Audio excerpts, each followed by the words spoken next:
Hey everybody, welcome back. So one of the key concepts in statistics or in probability is independence.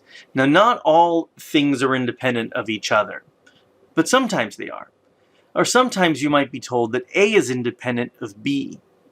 You might be wondering, does that mean that B is independent of A? Well, in short, the answer is yes. A is independent of B does imply B is independent of A. But that might not be obvious why. So we'll start out with a simple example for getting some intuition, and then we'll work out a very brief mathematical proof of why that's the case. Let's say that A is whether you win the lottery or not, and B is whether it rains or not. Now, your chances of winning the lottery don't depend on whether it rains. In other words, if I told you it rained today, well, the probability of you winning the lotto hasn't changed at all, right? So you would say, if A is the probability of winning the lottery, your chances of winning the lottery are exactly the same whether we're conditioning on, it rained, right? So probability of A is exactly the same even if we know, like we're conditioning on B happening. It's also the case that the chances of rain don't depend on whether you won the lottery, right? So if B is the chances of rain, then the chances of rain are exactly the same if we're told, if you're conditioning on the fact that, hey, you won the lottery, right? You won the lottery, but you're not the center of the universe. It doesn't mean that the chances of rain have now changed. So in this simple example, then we can see that two events are independent of each other.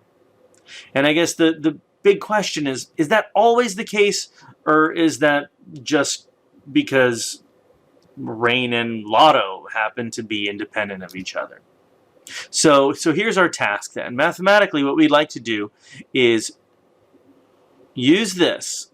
So we're going to presume that A is independent of B, and see if we can use this to prove a statement about B, specifically whether B is independent of A. So we need to start out somewhere.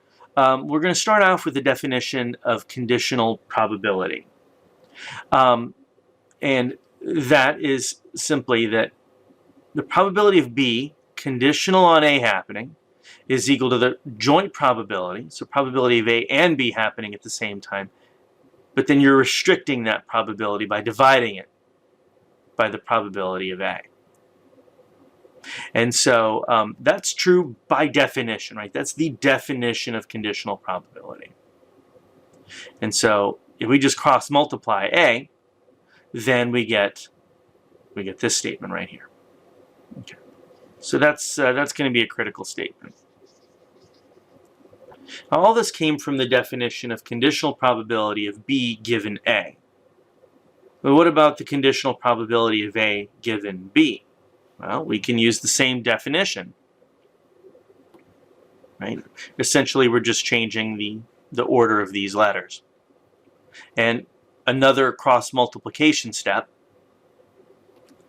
gives us this. And then I just make a note that the probability of B and A happening is the same thing as the probability of A and B happening. Okay, so we have now two statements that are true by definition. I haven't presumed anything. And notice also that they're both equal to the probability of A and B. So the left-hand side of these two clouded figures there have to be equal to each other. So let's set them equal to each other. In other words, A is equal to B, B is equal to C, therefore A is equal to C. So we've got them. We just set these two things equal to each other, and we get this. Right? Again, this is true no matter what. Now let's clear our screen. We rewrite that last statement. Now, the whole point of this exercise was, if it's true that A is independent of B, so in other words, if this is true, can we say something about the probability of B? But notice, probability of A is here. Probability of A given B is right there. They're equal to each other, so they cancel. Right? And so what are we left with? Right? Those two things are equal. They cancel. And that leaves us with, actually, it leaves us exactly with what we wanted to prove. That the probability of B is equal to the probability of B given A. B is independent of A. It doesn't matter whether you're conditioning on it or not. It's still just the probability of B. So there, you've got it. We're done.